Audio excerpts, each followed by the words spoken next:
በስመ አብ ወወልድ ወመንፈስ ቅዱስ አሐዱ አምላክ። ሰላም ጤና ይሃበለይ ክቡራን ክቡራትን ተኸታተልቲ መደባት ጽዮን ሚድያ እግዚአብሔር አምላኽና ክሳብ ሰዓት ያ ስለ ዘብጽሐና ይኽበር ይመስገን። ድሓን ተቐኒኻትኩም እግዚአብሔር አምላኽ ፈቃዱ ኮይኑ ኣብዚ ሓለፈ ደው ዘበልናዮ ትምህርቲ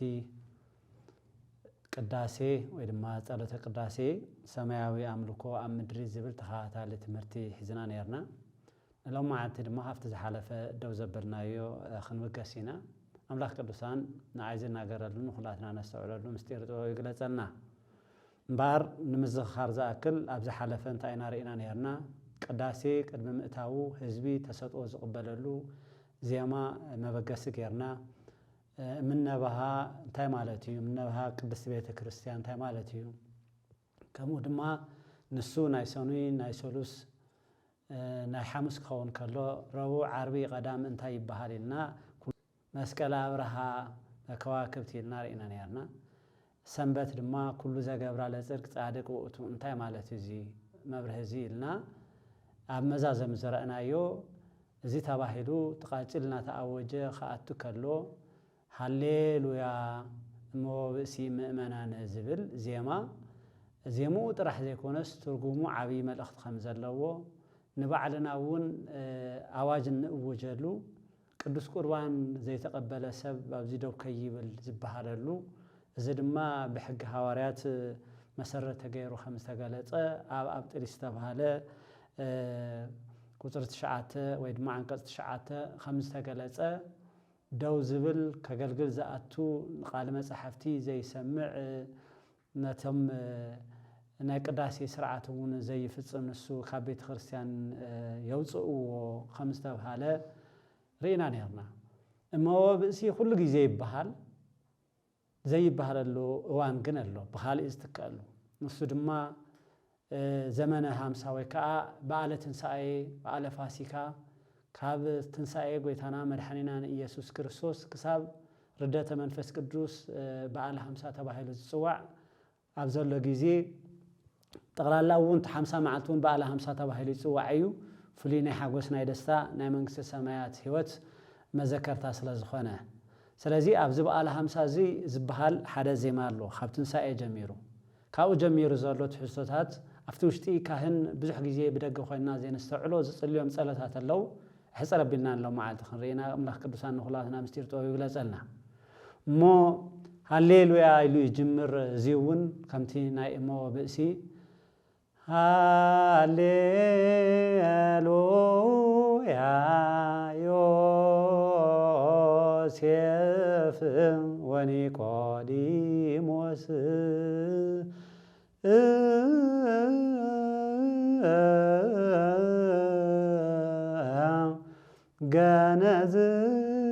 ገነዝዎ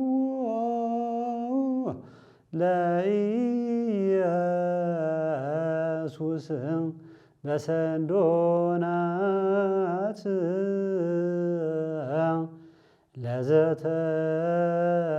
ለዘተንሥአ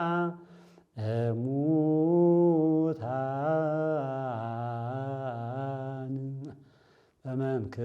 በመንክርችን ብምባል እቲ በዓለ 50 ሙሉ እዚ ዜማ እዚና ዜምና ኢና ናብ ቅዳሴ ንኣቱ።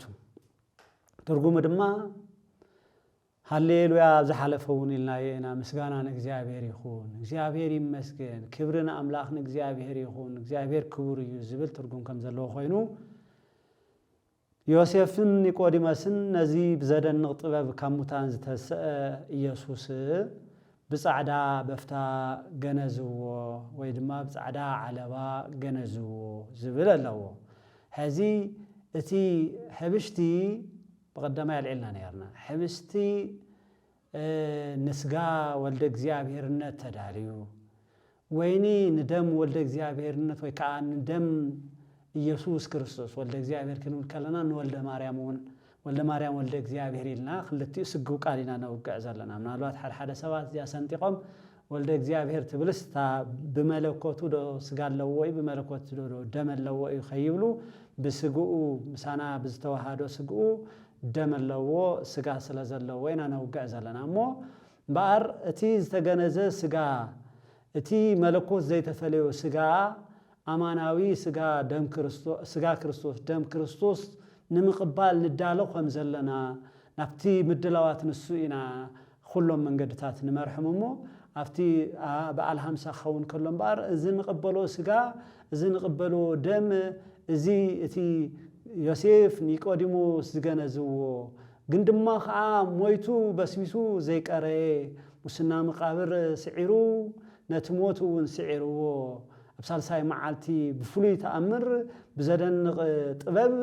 ዝተንስአ ኢየሱስ ክርስቶስ ንሱ ዮሴፍ ኒቆዲሞስ ገነዝዎ እናበልና ንምስክር ተንሲኡ ህይወት ከም ዝሃበና ሞይቱ ከም ዘይቀረ ግን ድማ ንሱ ግን ከም ዝሞተን ከም ዝተቀበረን እንምስክረሉ ዜማ እዩ እዚ እቲ ዜማ እዚ ከባዶ ተላዕለ ኮነን መጽዩ ወንጌላዊ ቅዱስ ዮሐንስ ጽሒፉልና ከም ንረኽቦ ማቴዎስ ይቅርታ ዮሴፍ ዝተባሃለን ናይ አርማትያስ ይጽውዖ ዮሴፍን ኒቆዲሞስ እውን ቅድም ኢሉ እውን ይጠቕሰዩ እዚኦም ክልተ ሰባት አፍታ እዋን ጭንቂ አፍታ እዋን ጸበባ እቶም ደቀ መዛሙርት ናይ ጎይታ ፈሪሖም ኣብ ዝተበተኑሉ ጭራሽ ከሕደካን ዝበዓሉ በዓል ቅዱስ ጴጥሮስን ከይቀረ ኣይፈልጦን ክሳዕ ምባል ዝበጽሑ ዋላ እኳ ተመሊሱ ንስሓ እንተኣተወ ኣብዛ ጭንቂ ሰዓት እዚኣ እቶም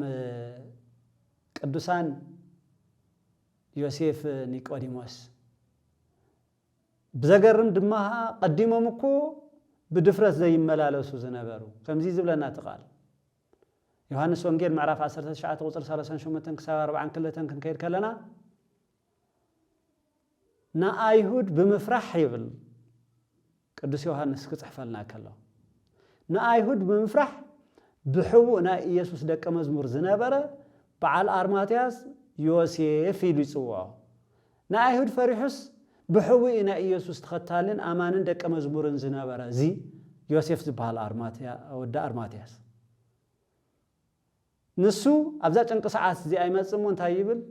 ናይ ኢየሱስ ስጋ ንኽህቦን ጲላጦስ ለመነ ይዝብለና ቅዱስ ዮሐንስ እቶም ካልኦት ብድፍረት ብቅድሚቱ ዝኸዱ ዝነበሩ እቶም ደቀ መዛሙርቱ ተባሂሎም ዝጽውዑ ዝነበሩ ካድሙ ከለው ዘይፍለጡ ዝነበሩ ተቢዖም ዝወጽሉ እዋን ነርኢ ክርስትና ከምዚ ኣብቲ ኩሎም ብዙሓት ሰባት ኣብ ዝፈርሑሉ ሰዓት ደፋር ኮንካ ኣብቶም ኩሎም ንእግዚአብሔር ዝሓደጉ ሰባት ዘለውሉ ቦታ ንእግዚአብሔር ተምልኽ ኮንካ ምርካብ ዝመስልዎ ካብዚኦም ንምሃር እምበኣር እዚ ከይዱ ነቲ ኣብቲ ቦታ ዝነበረ ናይ ሮማ ተወካሊ ገዛኢ ጲላጦስ ስጋ ክርስቶስ ስጋ ኢየሱስ ንኽህቦ ለመኖ ይብለና ጲላጦስ ከዓ ፈቀደሉ ንሱ እውን ከይዱ ነቲ ስጋ ኢየሱስ ወሰዶ እቲ ቅድም ብለይቲ ይብል ካልኣይ ድማ ብዛዕባ ኒቆዲሞስ እውን ክውግዕ ከሎ ኒቆዲሞስ እውን ከምኡ ካብቶም ሓለቕቶት ዝነበሩ መምህራን ናይ አይሁድ ወይ ድማ ካብ ፈሪሳውያን ወገን ዝነበረ ግን ንሱ እውን ኣብዛ ሰዓት እዚኣ ደኣ ኣብ ቅድሚት ተረኸበ እቲ ቅድም ብለይቲ ይብል ኣብ ምዕራፍ 3 ጠቂሱ ወስለ ዝነበረ ቅዱስ ዮሐንስ እቲ ቅድም ብለይቲ ናብ ኢየሱስ መጽኡ ዝነበረ ኒቆዲሞስ እውን 450 ግራም ዝኣክል ከርበ ምሽቱ ዝተሓዋወሰ ሒዙ መጸ ንስጋ ኢየሱስ ወሲዶም ከዓ ከምቲ ልማድ ኣገናንዛ አይሁድ ምሽቱ በሐድሽ ዓለባ ገይሮም ገነዝዎ ለኢየሱስ በሰንዱናት እናበልና እንገልጾ ዘለና እዚ ይመስል እምበር እዞም ክልተ ተሓቢኦም ዝነበሩ ንባዓልቶም ክገልጹ ዘይከኣሉ ዝነበሩ ኣፍታ ጭንቂ ሰዓት ግን ናይ ብሓቂ ኣመንቲ ምዃኖም ሞይቱ ኢሎም እኳ ተስፋ ከይቆረጹ መጺኦም ክገንዝዎ ንረኽቦ እምበር ክገንዝዎ ከለው ድማ ናፍቲ መቃብር ኣብ ከባቢኦም ዝነበረ መሽውን ስለ ዝነበረ ንሰንበት ምድላው ይካየድ ስለ ዝነበረ ምንቅስቃስ ስለ ዘይከኣል ሓድሽ መቃብር ነበረ እሞ ንኢየሱስ ኣብኡ ቀበርዎ ኢሉ ቅዱስ ዮሐንስ ወንጌላዊ ዮሴፍ ኒቆዲሞስ ገኒዞም ከም ዝቀበርዎ ይነግረና እዚ ንውጀሉ እዩ ኣብ በዓል 50 ዝበሃል ዜማ ኣብ ቅዳሴ ሰዓት ስለዚ እቲ ነገር ቅዳሴና ሁሉ እንታይ ኢልና ኢና በቀደመ እንደጋጊምና ንዛረበሉ ዘለና ወንጌሊ ጌ ዝብል ነተጋሩ ብዙሕ ስለ ዘይሸግረና ብዙሕ ኣይኣትውን ስለዚ ወንጌል እንተበልኩ ወንጌል እንተበልኩ ምስ ወንጀል ከይነተሓሕዞ ንጠንቀቕ እምበኣር ወንጌል ዝስበኽ ዘሎ ፍቲ ቤተ መቕደስ እቲ ቅዱስ መጽሓፊና ብዜማን ንገልጾ ዘለና እቲ ቅዱስ መጽሓፊና ብልብና ንኽነንብቦ እቲ ስርዓት ተዳልየልና ዘሎ ከም ሰብ ገላትያ ደኣ ንኸውን ከይንህሉ እምበር ከም ተቀዲሙ ዝነበረ ህይወቶም እቲ ኣብ ቀራንዮ ዝተሰቐለ ክርስቶስ እቲ ስለና ደሙ ዘፍሰሰ እቲ ስለና ስጉ ዝቆረሰ እቲ ስለና ዝሞተ ኣብ መቃብር እውን ዝሓደረ ክንሓስቦን ክንስእሎን ኣብ ሕሊናና ኩሉ ግዜ ዝተቀረጸ ክኸውን ምእንታን እዩ እዚ ኩሉ ካብ መጽሓፍ ቅዱስና መጸ ዝነገረና ዘሎ እዚ ምስ በልና ብዙሕ ግዜ ናብ ኣንቲ ውእቱ ኢና ንሸግር ግን ብውሽጢ ኮይኑ እቲ ካህን ዝሰርሖ ስራሕ ኣሎ እቲ ዮሴፍ ኒቆዲሞስ ዝገነዝዎ ስጋ እናሓሰበ ነዚ ሕምሽቲ ሒዝዎ ይዘውር ድማ ከዓ ከም ዝብል ጸሎት ይጽሊ ናብ ኣምላኽ ይልምን ተዘከር እግዚኦ ለኣቅረብኩ ለከ ዘንተ ቁርባን ይብል ነዚ ኣቅሪበልካ ዘለኹ ቁርባን እዚ ወጎይታ ነቲ ቀሪቡ ዘሎ ምእንትቶም ዘቕረቡ ንዘምጽኡን ሕሰቦም ለኣቅረቡ ለከ ዘንተ ቁርባን ወእላ ኣምጽኡ በእንቲኣሆሙ ሃቦሙ ለኩሎም ኣስቦም ዘበሰማያት ንኩሎም ኣብ ሰማያት ዘሎ ዓስቦም ሃቦም እዚ ልብልና ነስተውዕሎ ኣብ ተጋሩ ብዙሕ ይቀርየን ህዝቡን ኣለ እዩ ነቲ ሕብስቲ ዝኸውን መባእ ዘምጽዎ ምእመናን እዮም ነቲ ወይኒ ዝኸውን ዘቢብ ዘምጽዎ እውን ምእመናን እዮም ሓፈሻ እዚኣቶም ኩሎም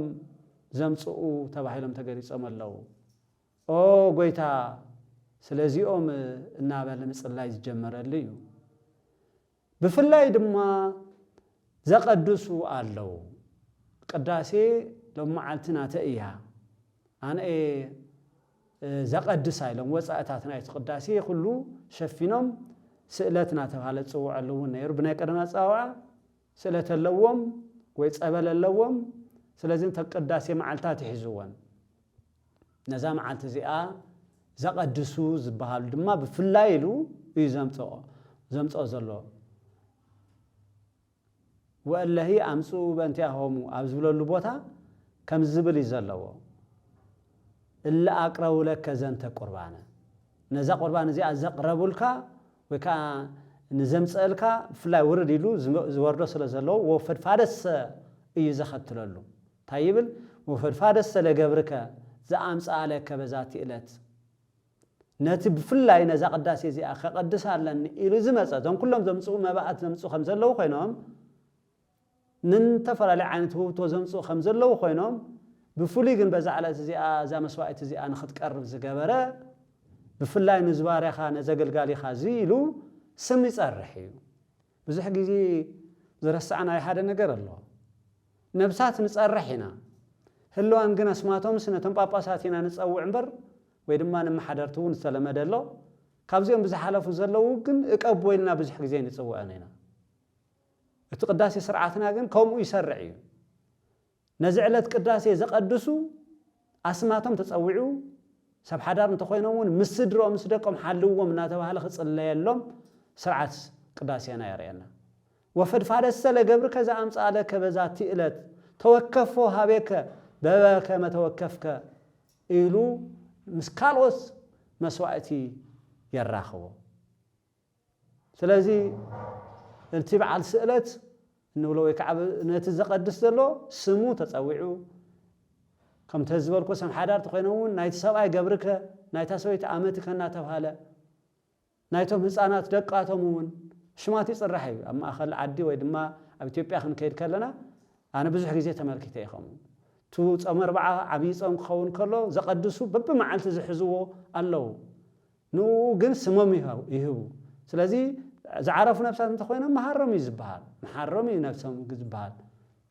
ኣዕርፎም እዩ ዝበሃል ነቶም ዘለዉ ድማ ሓልዎም እዩ ዝበሃል ቀድሶም እዩ ዝበሃል ባርኮም እዩ ዝበሃል ሰናይ ትምኒቶም ፈጽመሎም ይዝባል ኣብዚ ቅዳሴና ንረኽቦም እዩ ስለዚህ ናብ ተግባር ነእትዎ እዚ ብተግባር ንሓድጎ ከም ዘለና እምልከት ስለ ዘለኹ ብዙሕ ቦታታት ኣነ ዝረኣኽዎ ኣብ ትግራይና ስም ህልዋን ዘቀድሱ መስዋዕት ዘምፁ ስልካ ድፍን ኣቢልካ ተዘይኮይኑ ሽማቶም ጸሪሕካ ወለተ እከለ ገብረ እከለ ተባሂሉ ክጽዋዕ ስለዘይ ንሰምዖ ዘለና እሞ ብዝበለጸ ድማ በዛዕለት እዚኣ ናባኻ ንዘምጽአልካ ባርያኻ ተቀበለሉ ቁርባን ኣቤል ጻድቕን መስዋዕት ኣቦና አብርሃምን ካብታ ማበለት ከዓ 2 ሳንቲም ከም ዝተቀበልካ ኢሉ እግዚአብሔር አምላኽ ብንጹህ ልብ ኮይኖም ንዘቀረቡሉ መስዋዕት ከመይ ከም ዝቅበል ምስክርነት ካበይ ዘምጽ ዘሎ ጸሎተኛ ካህን ካብ መጽሐፍ ቅዱስ ንመን ኣምጽእዎም ህዚ አቤል ጻድቕ መስዋዕት ከም ዝተቀበልካዮ አቦና አብርሃም መስዋዕት ከም ዝተቀበልካዮ ካብታ መበለት afta ሰበይቲ 2 ሳንቲም ብምሃባት ዘመስገንካያ ዝሃበተው ህውተውን ዝተቀበልካላ ንሳካ ሐዲስ ኪዳን ያተጸውዓ ቲያቶም ካብ ኦሪት እዮም ተጸውዓም አቤል ከምቲ ንፈልጦ ኦሪት ዘፍጥረት ምዕራፍ 4 ክንከይድ ከለና ካፍቶም ዘለውዎ ዝሕልዎም ዝነበረ አባጊዕ ዝተፈለ ምሩጽታት ዝኾኑ ዝሰብሑ ንእግዚአብሔር መስዋዕት ከቅርብ ከሎ ንረክብ ቃየል ድማ ካፍቱ ዝነበሮ ናይ ሕርሻ ስራሕቲ ዝነበረ ፍረምረ ኣምጽኡ ንእግዚአብሔር መስዋዕት የቅርቡ ክልቲኦም መስዋዕት አቅሪቦም መስዋዕት ቃየል እግዚአብሔር የተመልከተን ናይ መን መስዋዕት የተመልኪቱ ናይ አቤል ተመልኪቱ ነቲ መስዋዕት ጥራሕ ግን አይኮነን እግዚአብሔር ተመልኪቱ ንአቤል ወንባዕሉ ንቃየል ወንባዕሉ ተመልኪቱዎም እዩ ዘቅረቡሉ ልብ ኣለዎ ዘቅረቡሉ ሕሊና ኣለዎ ንእግዚአብሔር ዝኽወለ ነገር ስለዘየለ እቲ ዝቀርብ ቅድሚ ዘሎ መቅረብ መስዋዕት ጥራሕ ዘይኮነስ ኣብ ውሽጢ ልቦም ዘሎ ድሌትን ቅንዕናን እውን እግዚአብሔር ይመርምር ሎሚ መስዋዕትና ከም አቤል ድዩ ከም ቃየል መስዋዕት ዘይቀርብ ከም ዘሎ ሁሉ መስዋዕት አቀርብ ኣለኹና ባለን ዋዕልና ታለለ ግን መስዋዕት ቃየል ዘቀርብ ድማ ብዙሕ ሰብ ይህል ይኸውን ብዙሕ ቀርሺ ብምፍሳስ አይኮነን ብዙሕ ወርቅ ብምምጻእ አይኮነን ብዙሕ እኽለማይ ብምፍሳስ አይኮነን እግዚአብሔር ቀዲሙን ዓና ይደልየና ቅድምት እኽልን ቅድምት ማይን ቅድምት ቅርሺ ቅድምት ሃፍቲ ቅድምት ህንጻ ቅድምት ንዋያት ነቲ ልቢ ቀዲሙ ይደልየ እግዚአብሔር ናቱ ክንከውን ይደል እግዚአብሔር መስዋዕትኻ መስዋዕትኺ መስዋዕትና ኣሕዋተይ ወገናተይ ነዚ ቃል እዚ ሰምዑ ዘለኹም መስዋዕት ካየለ ይኸውን መስዋዕት አቤል ልብ ንበል መስዋዕት አቤል እዩ እምበር ክኾነልና ጸሎት ዝቀርብ ዘሎ በት ካህን ቃየላውያን እንተኾይና ከመይ ጌርና አቤላውያን ክንከውን ግን እግዚአብሔር ርህሩህ እሞ ይልምን ኣሎ ካህን ናይ አቤል ከም ዝተቀበልካ ጌርካ ተቀበሎ ዝቀረበ መስዋዕት ይብለሎ አብርሃም እውን ተመሳሳሊ ኣብ እርግኑ ሰዓት ኣብ እርግኑ ዘመን ዝረኸቦ ሓደ ክትባረኸሉ ኢኻ ዝተባሃለ ቃል ዝተኣተወሉ ይስሐቅ ሰውአለይ ክበሃል ከሎ ኣይተጠራጠረን ብእምነት ንወዱ መስዋዕት ገይረ ቀሪቡ እዩ ታናይ መወዳእታ ካራ ኸልዕል ከሎ ግን እግዚአብሔር ከም ዝሰውአሉ ብልቡ አሚኑ ከም ዝተግበሮ ተቀቢሉ ካልእ ቤዛ በጊዕ ሂዎ ንጹህ በጊዕ ሂዎ እሱ ምሳሌ ናይቱ ዝመጽእ ወዲ አምላኽ ወዲ ሰብ ሕያዋይ በጊዕ እግዚአብሔር ዝተባሃለ ናይ ኢየሱስ ክርስቶስ ምሳሌ ኮይኑ ዝመጽእ ዝነበረ ንጹህ ጻዕዳ በጊዕ ምስ ቀረበሉ ዘፍጥረት ምዕራፍ 23 ክንከይድ ንኽእልና ቁጽሪ 13 ከምኡውን 17 18 ብፍላይ ዘለዎ ቃላት ክንሪአን ከለና ከምዚ ይብላ እቲ በጊዕ ምስ መጸ ክንድወዱ ይስሐቅ ንዝቃጸል መስዋዕቲ ሰውኦ ይብል እዚ መስዋዕቲ እዚ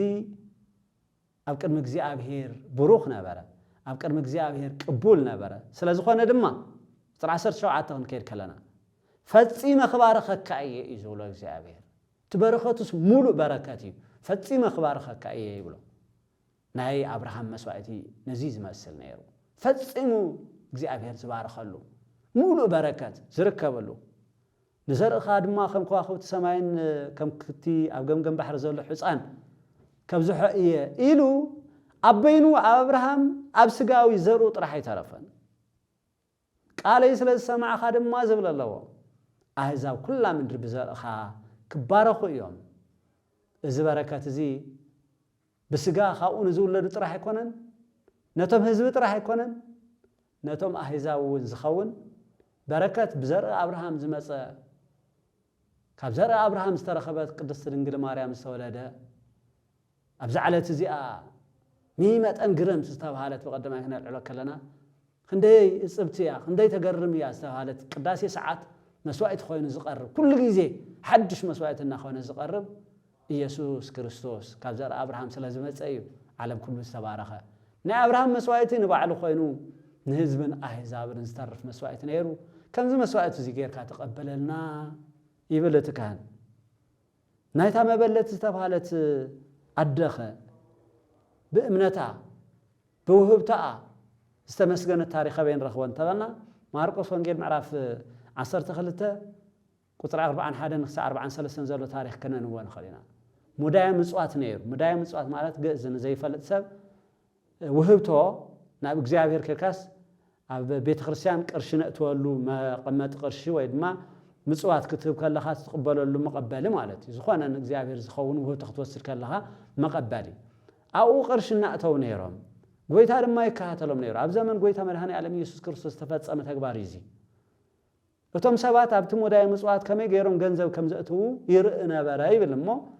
بزحتها بتمات كعب بزوح يأتون ور بزوح زأتون نيرهم يوم بزوح قرش زأتو حافات من نيرهم حنت دقامة بلت دماء دخايا متي أخلت تسانتهم زأكل أتوات يزل يسوع ندك مزامرتو ناوت أوعو كابزوم نابز مدايم مسوات زأتو خلهم إذا دخما بلت زيا زبزح خم زأتوات بحق بلكم الله خيلو قويتها لعلتهم كلهم هفات مزقرأو إتا نيشتي زأتوات قندم ما خاء بزح زينا برا كابلبا نقزي أبهير بستجزأت نقزي أبهير زخونه تون زقربت لعل خلهم انتهى كونتي زبل زلو زبل زحابات يلو قويتا وهو تأخم زبارخ الله كم زمرق الله كم زتقبل الله كم غير تقبل يزبلا زي خمس غير تقبل مسبلا مستصلي مالتي نزم ذهبون يلي مص نزم ذهبون كما هو توكف اما هم لاغبرتي كذب زو زوهد بزح ذهبوا يخونوا وحد ذهبوا زلو نخلهم أقلقلتها أما هو تقبل اللهم وبتتات اللو تحارون ما تصلتها أمهالو تقبل اللهم مو يبلي قتصل أبايتمون أو كل سنوات كاملة كل سنوات كاملة قدسن كمدري خمس ذكروا أب سمايات أبزلو منقستخا ذكرهم بزون نزل عالم أيتحدقهم بارنا زمدرزيون بركات بيتهم كمل كم تعنتو إلوا زنرفتي أون تا إلى زنورة حبوم لو كلهم أسوم زب سمايات إلوا زنبرة أمن قست سماياتون نزل عالم أمن قستخا نخنورو أيتحدقهم ذكرهم دا أبزين عها خمس ذكروها سمك زي عبير نتصوع علم زهو وبزي ناتاتهم شمدما أمن قست سمايات يتصوع النابلة اتكاهن زتصليو صلوت نركب ازيلو مسصلي ايو سرعه قداسينا ناب انتيو اتو مسور قنص زاتو انتيو اتو مساب ورق نص انت وستيتا مناهو هبست زاورا سمايات وهام يهيوت لكل عالم إذا ما نخل عالم هيوت ذهب كاب سماات ورد حو منا حبستي أوشتا زلوا مسورق نسخي إخي زبل زي ما نزي زي أبو داسي مريم زاهود ويدما نيتقدم معلتي سنوات كريستيان زبهالي إزي نبيتنا قدس دنجل مريم بمثالي تغيرو زتوهاباي نسخي اتي نقول العالم هيوزهم كاب سمايا زورده حقوق من حبشتي او وشت ازلوا مسور كنسخي تاغبري مسور قيل تصوعوا مسور قيل تصوع لا مخنيات انت ايو زي حتى كنا العل نخو دغاغيمنا نزارو زلنا نت مصحافينا غليصنا ننبو زلنا نت قدس مصحافينا نمسكرو زلنا نت مصحاف قدسينا مليسنا ملاليسنا دغاغيمنا خننبو كنزخخرو مصحف قدس ما قال እግዚአብሔር زحازه منفس እግዚአብሔር ስለዝኾነ በተቃሉ ድማ ክንቀደስ ምንታን ንخفت مصحف ቅዱስ እዩ ተقداسيናውን ተሰብሲቡ ዘሎሞ ኣብ ኦሪት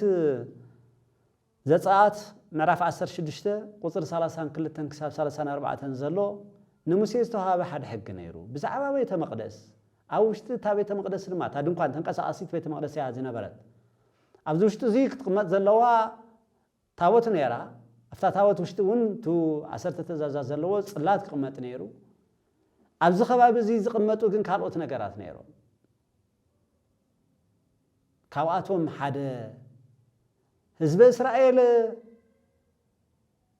ምድሪ ግብጺ ለቂቆም ብሙሴ መርሒነት ነፃ ኣብ ዝወጽሉ ጊዜ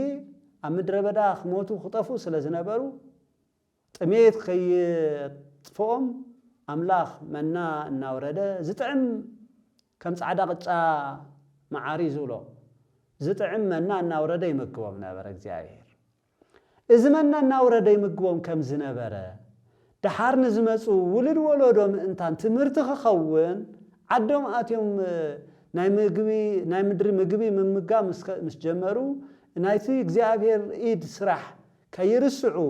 ምሳሌ ውን ስለዝኾነ ነተኣማናዊ ውን ምንታን ክቅበልዎ ዝወረደ መና ካኡ አልዒሉ ኣብ ኣቅሓ ክቅምጥ ተነጊርዎ ነይሩ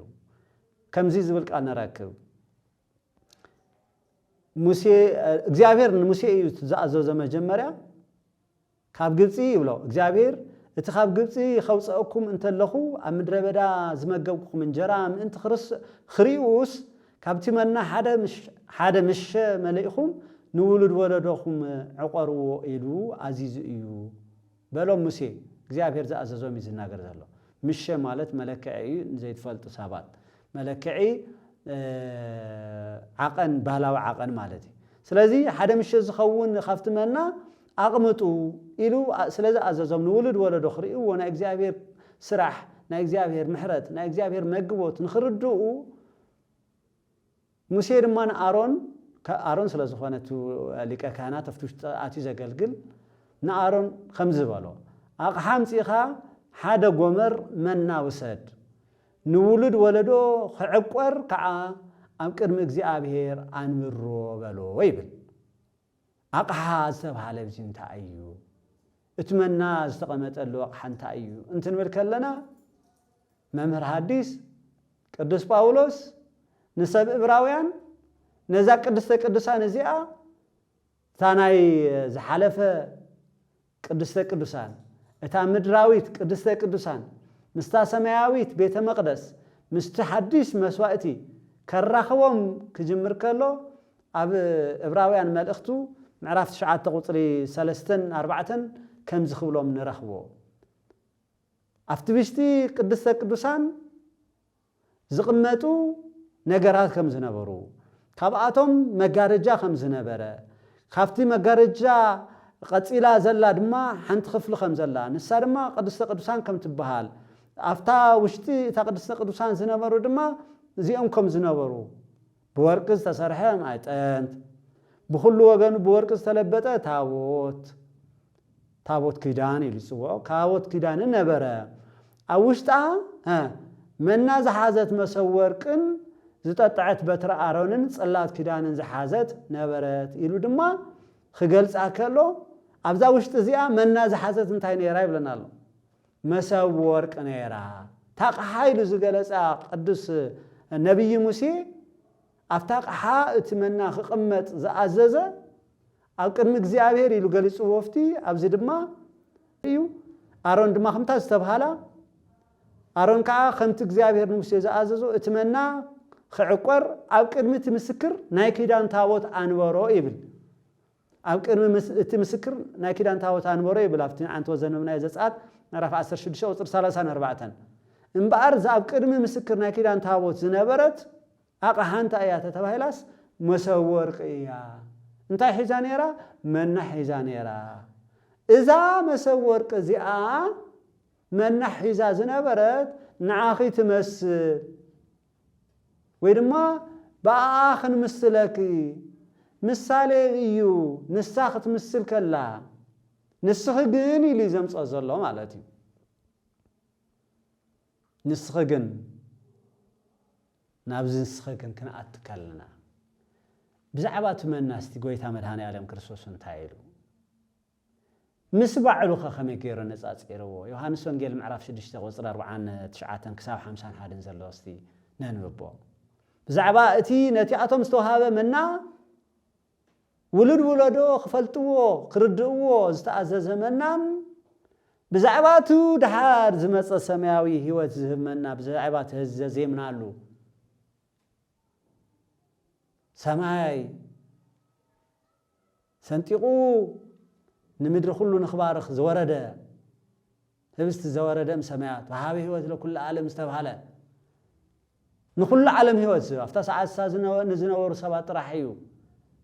ናይ ዕለት ምግብ ዝኾኖም ነይሩ ትመና ነሱ እሞ ጎይታ ከምዚ ይብል ኣሎ ኣቦታትኩም ይብሎም ኣሎ ነዞም ኣፍቲ ሰዓት ንሱ ክፍትንዎ መፅኦም እዮም እንታይ ምልክት ተርእየና ሙሴ ከምዚ ገበረ ስኻስቲ ገይርካ ርእየና ኣብ ምድረ በዳ እኮ ብመና መጊብዎም ኣሎ ባሕሪ ኮሻይርዎም ኣሎ ኢሎም ክምከሕሉ ጀሚሮም ደቂ አብርሃም ኢና እናበሉ ኣምላክ አብርሃም ክቅበሉ ዘይደለዩ ጎይታ መድኃኔ ዓለም ክርስቶስ ከምዚ ይበሎም ኣቦታትኩም ኣብ ምድረ በዳ መና በልዑ እንተኾነ ግና ሞቱ ንምንታይ እታ መና ንሳ ናይ ዘለዓለም ህይወት ትህብ ስለ ዘይነበረት በሊዖምዋ ዋላ ካብታ ምድሪ በረኻ ውንሲ ናብ ኢየሩሳሌም ከኣትውላ ይከኣሉ ናብ ከነዓንስ ዝኣተውስ ክልተ እዮም ነይሮም ኢያሱን ካሌብን ጥራሕ ሙሴ እኳ ንባዕሉ ዝተሪፉ እዚኦም ኩሎም ሲ ሞይቶም እዮም ብመንፈስ ድማ ኩሎም መወዳእቶም ሲእሉ ዝነበረ ስለዝኾነ ነቲ መና ኣብ ምድረ በዳ በልዑ እንተኾነ ግና ሞቱ ምስ በለ መድኃኔ ዓለም ክርስቶስ እቲ ካብ ሰማይ ዝወረደ እንጀራ እዙይ እዩ ካብኡ ዝበልዐ ድማ ኣይመውትን ካብ ሰማይ ዝወረደ መና ግን ካብ ሰማይ ዝወረደ እንጀራ ግን ንኡ ዝበልዖ ኣይመውትን እቲ ካብ ሰማይ ዝወረደ ናይ ህይወት እንጀራ ኣነ እየ ኩሉ ካብዚ እንጀራ እዚ ዝበልዕ ንዘላለም ክነብር እዩ እዚ ንዓለም ህይወት ምእንቲ ክኸውን ኣነ ዝህቦ እንጀራ ስጋይ እዩ ኢሉ መድኃኔ ዓለም ክርስቶስ ብግልጽ ገሊጽዎ ሓደ ንሱ ባዕሉ ኣብ ክንዲ መና ንሞት ሎመዓልቲ በሊዕኻዮ ጽባሕ ደጊምካ ብልዕኒ ንዝብል ተኪኡ ንዘላለም ህይወት ዝህብ ናይ ብሓቂ ምግቢ ህይወት ኮይኑ ዝመጸ መን እዩ ንሱ መድኃኔ ዓለም ክርስቶስ ነዚ ኣብ ማህፀና ዝተሸከመትከ ምሕደሪት ናይ ዝመና እዚ ዝኾነትከ መን እያ ቤትና ቅድስቲ ድንግል ማርያም ነዚ ኣብቲ ቅዳሴ ኦ ማርያም በእንተ ዝናፈቅረኪ ወናብኪ እስመ ወለድኪ ለነ መብልዐ ጽድቅ ዘበአማን ወስትየ ዘበአማን ኢሉ ትደራሲ ናይ ቅዳሴ ማርያም ዝደረሶ መብልዐ ህይወት ዝኾነ ኢየሱስ ክርስቶስ ኣብ ማህፀና ተሸኪማ 9 ወርሒ 5 መዓልቲ ንዓና ንዓለም ዘበርከተት መሰብ ወርቅ ኣማናዊት መሰብ ወርቅ ቤትና ቅድስቲ ድንግል ማርያም እያ ዝብል ምስክርነት ከም ዘለዎ ኩሉ ኣብዛ ማህፀን እዚኣ ሓዲሩ ንዓና ስጉኡን ቆሪሱ ደሙ ኣፍሲሱ ዝሃበና መድኃኔ ዓለም ክርስቶስ حقنيا مبلع إيو حقنيا مستا إيو نزل عالم هيوت ذهب إيو زبل مسكرناتن تمرتن زلوا إيو أنتي وتمسورك بزعبات مسورك غيرنا لنا تحبشتون نمسا قلنا بينا نوسدا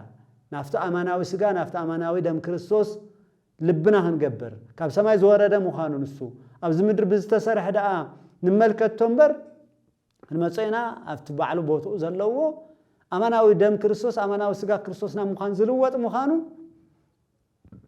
كنستوعد المنتان كرتا كنستوعد المنتان زغال زي بزي ما تغيرو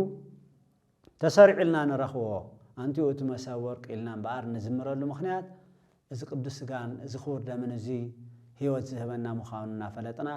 هيوتنا نربحنا متان كنت كمال يسوع قال ولد እግዚአብሔር ولد قال ما هياو ኢየሱስ ክርስቶስي بارك ابزن دحر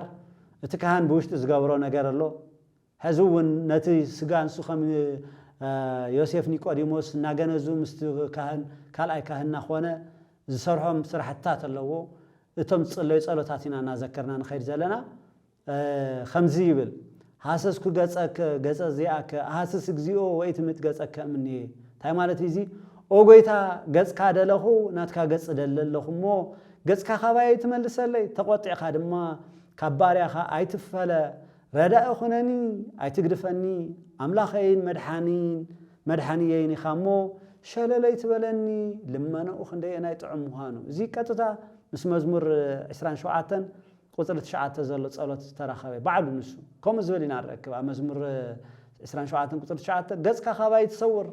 تقطيخا خباريخا دحراي تبل ردا خنني ايتدربيني او املاح مدحانيت ايتحدغني ايتحدغني يبلت كان سلا بعلو خصل كلو نحنا ون جن سلينا خنصلي من انت قال نسو امين ناولنا نقبلو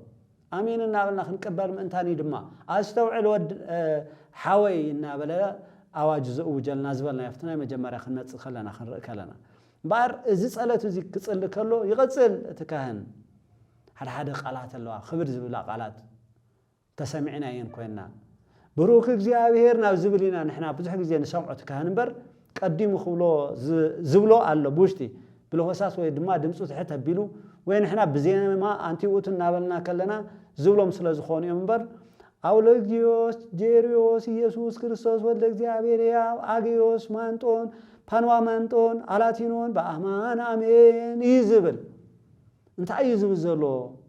ወዲ ያው እግዚአብሔር ኢየሱስ ክርስቶስ በሐቂ ኢሉተም ቃላት ይጽውዓምሎ ተም ቃላት እንታይ ይትርጉሞም እንተበልና ብዙሕ ጊዜ መጻሕፍቲ ካብ ተፈላሊ ልሳናት ይትርጉሞም አውሽታ አዲስ ደረሱ ብዙሓት ከም ዘለው ኮይኖም ካብ ደገስ ቋንቋ ዝተተርጎሙ ድማ ብዙሓት ኣለውና كاباتهم أبتناء ورث مصحف قدسون كير كلنا نعم نت صباؤوت أدوناي أمانوئيل زمساسلو زياتم كاب برايستينا مسكينا يوم كاتتاغن نتقملو مينا الشادايون كومو بزح غيزي والافت صحفاتنا صفحون تزير خبنايو زمساسلو نتقمينا أبزون تمساسال زخون قالات أبنا هادس كيدان كنمس كلناون ناي غريك قالاس ببزح نتقمينا ኢየሱስ ዝብል ግሪካዊ ቃል ክርስቶስ ዝብል ግሪካዊ ቃል ናብ ግዕዝ ናፍቱ ዕብራይስጥ ክንምለስ ከለና ማስያሲ ወይ ከዓ መሲሕ ተባሂልካ በኸለ ጻዋዓይ ጽዋይ ክርስቶስ ዝብል ቃል ይዝመልክቶ ቀጥታ ክንትርጉሞ ከለና ናብናትና ግን ቀቡኡ እዩ ስለዚህ ዘም ቃላት ዚአቶም ከም ንጥቀም ኩሉ ኣብ ቅዳሴናውን ተመሳሳሊ ቃላት ንረክብ ዝካህን ዝጸልዮም ባርታይ ዝበለ አውሎጊዮስ ጄሪዮስ አውሎጊዮስ ማለት በቋንቋ ግሪክዮም ዚአቶም ኩሎም ጽርን ግሪክን ሓደ አይነት እዩ ከይ ጋጫውና ቋንቋ ጽር ወይ ድማ ቋንቋ ግሪክ ኢልና ንጽውዕ ንኽእል ኣብቲ ሐዲስ ኪዳን ተዝለዓለ ቦታ ዝነበሮ መጽሐፍቲ ሐዲስውን ዝተጻሕፈሉ ስብከተ ወንጌል በሰፊሑውን አፍቱ ህዝብን አህዛብን ዝነበሩላ ዓድታት ኩሉ በሰፊሑ ዝተንተነሉ ዝነበረ ዋላብካ ምድረ ይሁዳ ኣብ ገሊላ እቲ ዝዓበየ ቋንቋ አፍቱ ሰዓት ዝነበረ ሮማይስጥ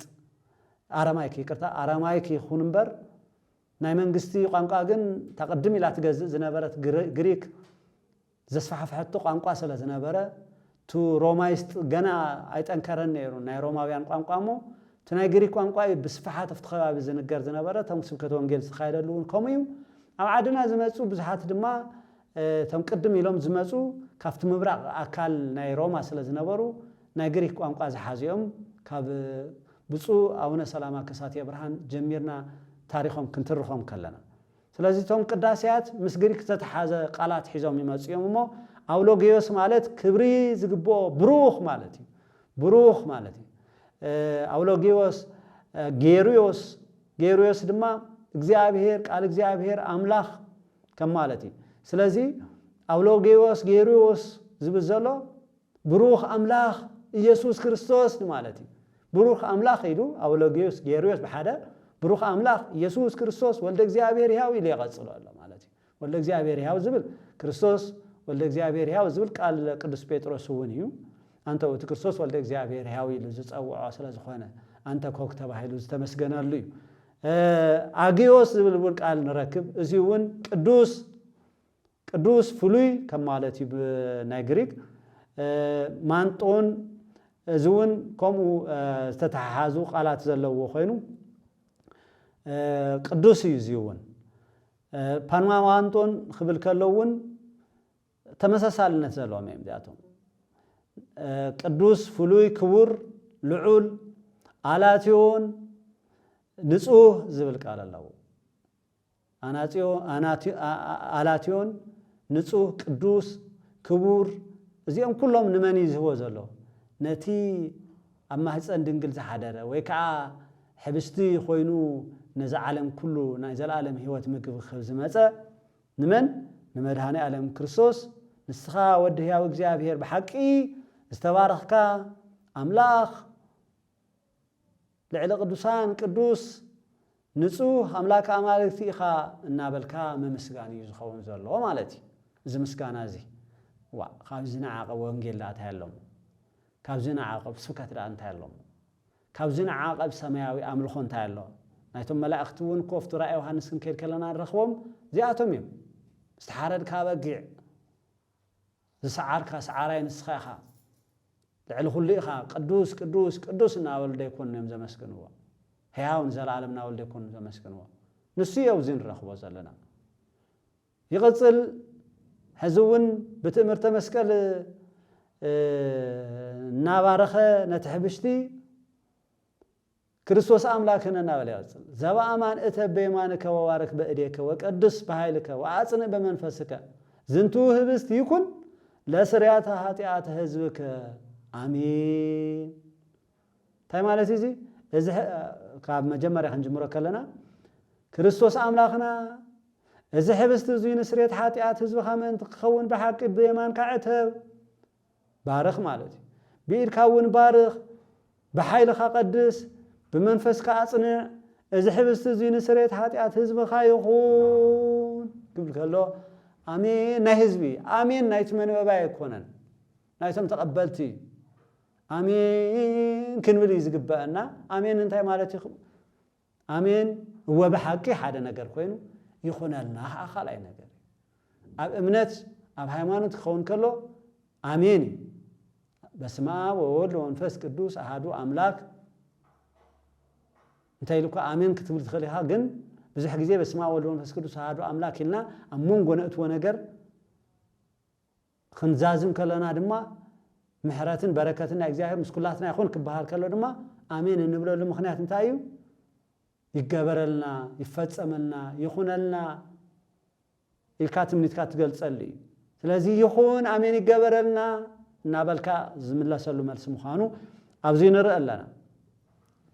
እምበር እቲ ካልኣይ ካህንውን ተቐቢሉ እቲ ከምቲ ዓንቶ ዘልኩ ዮሴፍ ኒቆዲሞስ እናኾኑ ስራሕቲ ሰርሕዎ ኢልና ለና ነቲ ሕብስቲ ክገንዝዎ ከለው ኢየሱስ ክርስቶስ ሊቀ ካህናት በከመ ገነዙ ከዮሴፍ ወኒቆዲሞስ በልብሰ ሰንዱናት እናበለ ተዓንቶ ዝበልናዮ ናይ ዮሴፍ ኒቆዲሞስ ምግናዝ እናዘኻኸረ ካልኣይ ካህን ማለት እዩ ኦ ኢየሱስ ክርስቶስ ሊቀ ካህናት ዮሴፍ ኒቆዲሞስን በልብስ በፍታን ብሽቱን ከምዝ ገነዙኻ ሞ ከምዝ ሰመርካሎም ከምኡ ስመረልና እግዚአብሔር አምላክ نا يوسف نيقوديموس بركة سوتافي أفتو مجنازم أفتو مقبارهم عبي بركة غيرو خمس تقبل لهم كم زبارهم ناتهم صراحة كأنه እግዚአብሔር سنا كوين واقع خمس وهاوم كم سمرلنا تقبل لنا نابله أفتو صلوت مني ساتف الله تنفك كهن وني ساتف الله يغسل أوشتي زي ناخدو مستكهن خقابلون رخبهم قدمنا بقصيل زلو نتي معرفنا محلافنا جن أبدي أزل صلوات نرايا تكهن انت هيلو تصلي لنا لنا او كريستوس أملاكنا كريستوس أملاكنا زبا أمان إتا بيمانك وبارك بإيديك بإيدك بارخ نينا يزو نخبارخ زحات تلو نتحبشتي من كبارخو كريستوس بزعوا براكي تلقى مخرخ وينا زوج ركواس 40 كلتن براكيتات زبهار الله 21 ناوشتي دق دمان هزبي 21 زبارخو فلاي دما مسجد تتحاز كلهم براكيتات اتناي كاهن يدعى يرأنبر بتي إيد كاهن غيرو زبارخ جن እግዚአብሔር مخان خابز جمير يزنقر زالو بارخ زبها زالو እግዚአብሔርي بارككم نابلونا بزح بوتا زاربنا نرخبو ስለዚህ بيد كاهن زبارخ እግዚአብሔር ስለዝኾነ كاهن كبارخ كلو انتي يزدلنا بملبي بفرحات بمستوعل بصمونا باستبركو تحت تلك بارخات مقبال ناي قدن دلاي ناي تكاهن ايدين نرأ بيزاخاتكم بزح غير سينا نسنف زلنا እግዚአብሔር له بتي ادنس زبارخنا بركه እግዚአብሔር زيد لسبلنا دي خبانا نا እግዚአብሔር بركه فلاي ما فصيم خبارخ كاي عينت بركه كنتنا ابراهيم سنغرا مو بارخ عتب قدس انصه نمنتاي نسخا زبارخ كايو نسخا زقدس كايو ابز مدري جوز نجر كوينو غزياو مبلع خوينو زصواع زنبر حبشت سرناي تاي سلا زخون هيوات ذهب اتخاب سماي زورده مبلع سغا ولد እግዚአብሔር سلا زخون نزي مردعتا قد محزونا العلنا زنبرنا ماتيوس وانجيل صحفلنا قال قويتانا ملحينا يسوع كريستوس الله نعرف 26 قطر 26 ساعه 28 من كيد كلنا بستنغر قال الله قويتا انت بارخ قويتا انت قدس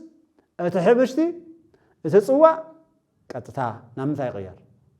نفس غا ولد እግዚአብሔር نفس غا ولد قالم يا يسوع كريستوس نابدم يسوع كريستوس نفت سغو قال ناو خمس غير نابل انت لوز بالقان راكب يسوع حبستي العاله يزلنا زلعلو حبشتي زلعلوس حبشتي نايسرنا حبشتي امسغينو دما قريسو نتم دق مزامرتو امسغينو قريسو بارك وفتت زبل ركفت قداسينا نزي بارك اتب قدس انصه زبل زالو تاتمال سرح كاي هزون سرح نزا حبشتي زيا تاغبرا بارك قدسا انت بارك خياتاي سلتخون تاي يا خوينا نيرا نتم دق مزامرتو زازبارخ حبشتي تاديلوا صوعوا نتا حبشتي يكونت نتا زبارخا ازي سغا ينكو بلعو هو نسو كريستوس انت بارخ هو تحبشتي سغو نكو سغا يو بلعو إلهاوم يبلنا قدس ماتيوس زرأيو زتقبلو كفتم توهابت حدا نسو سلا زخونه كم هو يبل سواء العلو امسغينو نتوينون العلبلو امسغينو باريخو قدسو مالتي زي من انت بزحات نحرقت هاتيات زفسس نحدش كده عندما يمو كابزي كل خاتكم ستايو زي انتاي بلا جمعي نمتاي زخون نحرقت هاتيات زفسس ابقرانيو زفسس نسريت هاتيات كله بدمون دي انسيهنا ودمو لا يسوع كريستوس يانصحن كل هاتاوينه تباهيلن كل حاجاتنا زنصحنا دم كريستوس وين زنبرس نت حاجاتنا كله منصي خون صحابه زفسسه دم نحدش كدان كيدان ويكعا نايت حديث زمن كيدان اتو حديث كيدان نتبولي زنبرة نموسيس توهابة حق انسسات مسواتي اخلي نزيهم كلهم تكيو خمسة ما يزورد منا خمسة ما يزورد وينجن مستوم إسرائيلاويان توهابة زنم لهم زرنة أسر يكون نو زوالعون مويتهم يوم نزي زوالعو قلنا يزال عالم هو تكرهو انتهي تبلني رافتات صلوت زي سي باركو قدسون تكخون يكون لسريت هاتيات كل لسريت هاتيات هزبك نايت هزب هاتيات مستسري وكا يقرتا مركب خون من تاندي تبل تادم كنتا كوينا تاصوا كنتا كوينا نهادغت هاتيات زفسس نهاديس كيدان دمي ايلهو من كبارخ كريستوس كبارخ كالله بارخ كريستوس انت بارخو كاتبارخ حاوي حفتي كريستوس غزا انت تبارخو يبارخ ناي كريستوس بارخوت عزيز زدنقيو عزيز زغرميو ناي منفس قدوس براكي عزيز زغرمي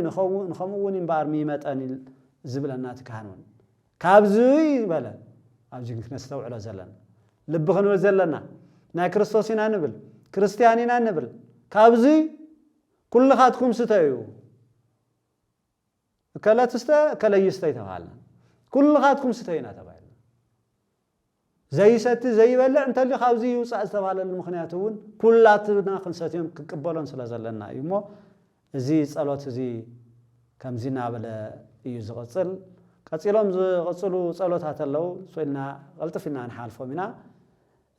يقصليتو قال ايكراهن قداسيو كفو اكوتيتو ابي لسريت هاتيات مهاب እግዚአብሔር አብ አሜን ዝብል ጸሎት አሎ ዝል ማታ ማለት ካብ እግዚአብሔር አብ ስሬት ኃጢአት ንምርካብ እዚ ቅዳሴ እዚ እዚ ምስጋና እዚ እዚ ዕቤት እዚ ቅቡል ይኹን አሜን ኃይልን በረከትን ብርሃንን ቅዳሴን ነዛ ቤተ ክርስቲያን እዚ አይኹን እና በላይ ጽሊ እቱ ካህኑን ዑደት ይገብር እቲ ዲያቆኑን ዑደት ይገብርና ይባዕሎም ምስጢራት አለዎም እቲ ጸሎት ግን ይቀጽል ከም ዝናበለ እግዚአብሔር አምላኽና በረኻ ቁርባን አቤል ተቀበልካ ንኖህውን አውሽጥ መርከብና አብርሃም አብርእሲ እንባ ንኤልያስ አብ እንባ ቀርሜሎስ ንዳዊት አብ አውዲ ኦርና ኢያቡሳዊ አብ ቤት መቅደስ ክልተ ሳንቲም ካብ መበለት ተቀበልካ እና በለ ሒዙነቱ መስዋዕት ቁርባን አኩቴተ ቁርባን ሒዙ ይዘውርት ካህን እና በለ ከምኡውን ይብል ነዚኦም ተቀበልካ ንቅዱስ ስምካ ዘቀርቦ ናይ ሓጥ ባርያኻ መባኡን ቁርባንን ተቀበል ቤዛ ኃጢአት ይኹን በዛ ዓለም ዝን ብዝመጽን ሰናይ ዋጋ ፍደዮ ለሙን ኩል ሻዕን ዘለዓለም ዓለም አሜን ይኸውን ዝመልስ ማለት እዩ ኣብዚ ተጠቀሱ ብዙሓት ኣለው ጥቅስታቶም ጥራሕ ገሊጸ ክሓልፍ ኣሕዋተ ወገናት ግዜና ንምቁጣብ ዝኣክል አቤል ተጠቀስናዮ አንተ ወይ ዘፍጥረት ምዕራፍ 4 ንአቤል ከም ዝተቀበልካ መስዋዕቲ ነህውን አው መርከብ ከም ዝተቀበልካ መስዋዕቲ ነው ሃበና ንረኽቦ እንተልና ዘፍጥረት ምዕራፍ 8 ቁጥር 20 ንራክብና እግዚአብሔር ዝተቀበለ መስዋዕቲ ድሕሪውን ቃል ኪዳን ዝኣተወሉ መስዋዕቲ አብርሃም ተዓንቶ ዝተቀስናዮ ምዕራፍ 22 ቁጥር 13 ንሓደ ወዱ ብሕታው ወዱ ኣብ እንባ ሞርያ ዘቀረበ እዩ መስዋዕቲ ኤልያስ ኣብ ቀዳማይ ነገስት ምዕራፍ 18 ካብ 35 ካብ 36 ክሳብ 38 ክነንብብ ከለና ንረኽቦ ቃል ኣሎ ኣብ ምስቶም ናይ በዓል ነገስታት ናይ ጣዖት ካህናት ባይቅርታ ምስናይ በዓል ካህናት ታ ኤልዛቤል ተተባብዖም ዝነበሩ خدነ ክወዳደር ከሎ አምላኹ ሓያል ምዃኑ ናታቶም አማልክት ግን ከንቱ ምዃኖም خرئዮም ከሎ ዘቅረበ መስዋዕት ነይሩ ኣብዚ መስዋዕት እዚ ከቅርብ ከሎ ግን مستحيل تقرب زلا مسواعت نايت كان عينت ጸሎት ጸልይ ነይሩ እንታይ ዲሉ ነይሩ መሲልኩም ኤልያስ ማለትኮ ድሕረ አብርሃም ይስሐቅ ያዕቆብ ድሕረ 1000 ዓመት ዝነበረ ድሕረ 1000 ዓመት አብርሃም ይስሐቅ ያዕቆብ 2000 ዓመት በዓለም ወይ ካ ቅድሚ ልደት ክርስቶስ 2000 ዓመት ቀዲሞም ዝነበሩ እዮም እቶም ደቆም እንኳ ድሓር ዝወጹስ ናብ 1440 ቅድሚ ልደት ክርስቶስ እዮም ወጽዮም أبزوجت زي بزح تاريخ حليفو اللون يوسف سكع زي فلت سبت العيل زبهاللو نبزح عمتات زمني اتنا أبراهام إسحاق يعقوب زمن حليفوس زمن مسافنت حليفوس زمن داويت سلومون حليفو كابزنا دحر لما سورياويان زچنقوم غيزي مصيو ابزنا سورياويان ناي ጭንቀት زمن ዝነበረሉ ጊዜ እዩ ኤልያስ ኤልሳኡን ዝመጸ ስለዚህ ኤልያስ ኣብዚ ዘመን እዚ ኮይኑ ንኣምላኹ ክልምን ንሪኦ ኣብ ቅድሚ ጨካን ዝኾነት ኤልዛቤል ኣብ ቅድሚቶም ሓሰውቲ ካህናት ንኣምላኽ ኢና ነምልኽ ዝብሉ ናትና መስዋዕቲ ተቐባልነት ኣለዎ እዩ ዝብሉ ግን ሓሰውቲ ካህናት ዝኾኑ እንታይ ኢሉ ንኣምላኹ ለሚኑ ከምዞም ሕዚ ካህን እንታይ ኢሎም መስዋዕቲ ይስሐቅ ይቅርታ መስዋዕቲ አቤል መስዋዕቲ ኖህ መስዋዕቲ አብርሃም ኖህ አቤል እታ መበለት ወንዶና ልዓሉ ነይሮም ዳዊት ወንዶና ልዓሉ ነይሮም ከምኡ ድማ አብርሃም ይስሐቅ አምላክ አብርሃም ይስሐቅ ያዕቆብ ኢሉ ይዝልመነ ኤልያስ ኣብዚ ንረኽቦ ኦ እግዚአብሔር አምላክ አብርሃምን ይስሐቅን ያዕቆብን ንስኻ ኣብ እስራኤል አምላክ ከም ዝኾንካ ኣነ እውን ኣገልጋሊ ከም ምዃነይ ነዚ ኩሉ ድማ ብትእዛዝካ ከም ዝገበርክዎ ሎሚ ኣፍልጥ እናበለ እግዚአብሔር አምላክ አብርሃም ይስሐቅ ያዕቆብ ደቁ ከም ዝኾኑ ንሱ እውን ወላዱ ከም ዝኾነ ንአብርሃም ይስሐቅ ንያዕቆብ መልሱ ይምልሰሎም ከም ዝነበረ ንኡ ክምልሰሉ ጸሎት ለሚኑ እግዚአብሔር አምላክ ድማ ጸሎቱ ሰሚዕዎስ ነታ መስዋዕት እኳ ነቲ ኣብ ጉድጓድ ዝነበረ ማይ ከይቀረ ታይ በልዕዎ ዝብል ዘለና ዘሎ ለሓሶ ሓዊ ነበለዋል ማለት ሽዑ ሓዊ እግዚአብሔር ወሪዱ ነቲ ዝቃጸል መስዋዕትን ነቲ ዕንጸይትን ነቲ ኣእማንን ነቲ ሓመድን በልዖ ነቲ ኣብ ጉድጓድ ዝነበረ ማይ እውን ለሓሶ ክሳዕ ክንድዝ ዝኣክል ኣብ ቅድሚቶም ሰባት ምስክር ኮይኑ እግዚአብሔር ከም ዝተገለጸሉ ንሪኦሉ መስዋዕቲ አብርሃም ይስሐቅ ያዕቆብ ጸውዑ እዩ ንሕና እውን እዚ ምጽዋዕዳ መንገዲ ኤልያስ መንገዲ ትናብ አምላኹና በእግዚአብሔር ዝተወሰደ ኤልያስ መختالنا እዩ ንኤልያስ መስዋዕቱ ከም ዝተቀበልካዮ ተቀበለልና ናብለት ካህን ባር ምን ህዝብ ይጽሊ ዳዊት ዝጸለየሉ መስዋዕት ዘቅረበሉውን ቀዳማይ ዜና ምዕራፍ 21 ቁጥሪ 28 ንረኽወይና ቀዳማይ ዜና መዋእል ናይታ መበለት አንቶ ዝረአና የማርቆስ ምዕራፍ 12 41 እስከ 43 ከም ዝናበሉ ይቅጽሉ እቲ ዲያቆኑን እግዚአብሔር ረእን ዝብል ጸሎት ናይ ዳዊት يصلي اتكهنون يقتل زوا امان اغزينا ክርስቶስ አምላክነ ዘባ አማን እግዚእነ ናይ በሐቅ ጎይታና ያኻና በሐቅ አምላክና ያኻ አብቃና ገሊላ ከምዝ ተጸውዕኻ ምሰርኸብካን ነት ወይኖም ከም ዝባረኽካ የም ነዚ ወይን እዚውን ባረኮ ቀድሜኻ ዝቀረበ ወይን ከም እግበሮና በለ ይጽሊ